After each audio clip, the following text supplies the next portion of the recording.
क्या हो जब एक नॉर्मल सा सफर पूरे देश के लिए सबसे बड़ा खौफ बन जाए। तो भाई प्राइम वीडियो पर आई एक राख नाम से वेब सीरीज जो कि क्राइम थ्रिलर डार्क ब्रूटल पर बेस्ड है और ये 1978 की दिल्ली की सच्ची घटना पर आधारित है। और बोला ये भी जा रहा है कि ये पाताल लोक और दिल्ली क्राइम की बाप है। तो आइए जानते हैं सच्चाई कितनी है, मतलब इस सीरीज के लिए आपको टाइम देना चाहिए या नहीं। तो दोस्तों सब झमाझम, मेरा नाम है नीरज और मैंने देखी राख प्राइम वीडियो पर हिंदी में। तो भाई इस सीरीज की कहानी 1978 की दिल्ली में सेट है, जहां पर बारिश के दिन दो टीनेजर सुमन और साहिल एक रेडियो स्टेशन जाने के लिए घर से निकलते हैं। अब रास्ते में वो एक अनजान कार में लिफ्ट ले लेते हैं और वही उन दोनों की सबसे बड़ी और आखिरी भूल बन जाती है। अब यहाँ पर बच्चों के अचानक गायब होते ही दिल्ली समेत पूरे देश में भूचाल आ जाता है। अब इस हाई प्रोफाइल केस की इन्वेस्टिगेशन सब इंस्पेक्टर जयप्रकाश को मिलती है, प्लेड बाय अली फैजल। तो भाई सीरीज के अंदर आपको दो टाइमलाइन देखने को मिलती है, जहाँ पर एक तरफ पुलिस अपना काम कर रही है और दूसरी तरफ जो साइको है किलर, उसकी डार्क स्टोरी दिखाई जाती है। तो भाई ये सिर्फ एक किडनैपिंग की कहानी नहीं है, बल्कि क्रिमिनल्स के दिमाग के अंधेरे और सिस्टम की राख का पोस्टमार्टम है भाई। अब बात करें सीरीज के अंदर मुझे क्या खास लगा और क्या बकवास लगा। बात करें परफॉर्मेंस की, तो भाई Ali Faizal as a struggling and frustrating cop भाई कंप्लीटली फायर है वो। उनकी आंखों में जो टेंशन और हेल्पलेसनेस दिखाई देती है भाई, हकीकत में आप उस चीज को फील कर पाओगे।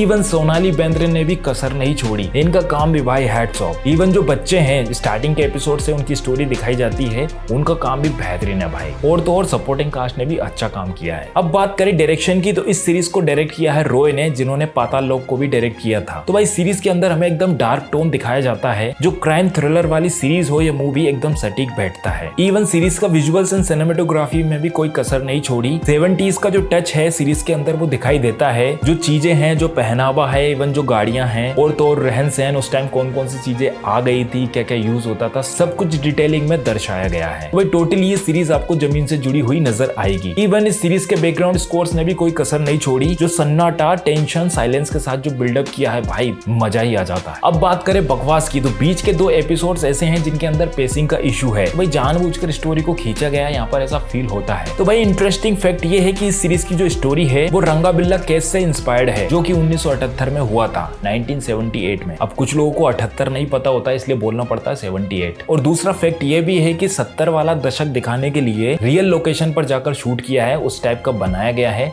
कम से कम VFX का यूज किया गया है। अब बात करें सीरीज के क्लाइमैक्स की, तो भाई क्लाइमैक्स खतरनाक है, आप अपने नाखून चबाने पर मजबूर हो जाओगे, इतना खतरनाक क्लाइमैक्स है सीरीज का। बिना स्पॉइलर के बस मैं इतना कहूंगा कि कुछ ऐसा देखने को मिल जाता है क्लाइमैक्स के अंदर जो आपके दिमाग में 3-4 दिन तक रहेगा। Okay, come to the final verdict, इस सीरीज को आपको देखना चाहिए या नहीं देखना चाहिए। तो डेफिनेटली रिव्यू पूरा देखने के बाद आपको एहसास हो गया है कि क्राइम थ्रिलर वाली ये बेहतरीन सीरीज हमें देखनी ही चाहिए। तो यस, आप देख सकते हो इस सीरीज को। मैं अपनी तरफ से इस सीरीज को 5 में से 4 स्टार की रेटिंग करता हूँ। I hope you enjoy this video. If you enjoy please the like button, subscribe the channel. मिलते हैं अगली वीडियो में। Till then bye.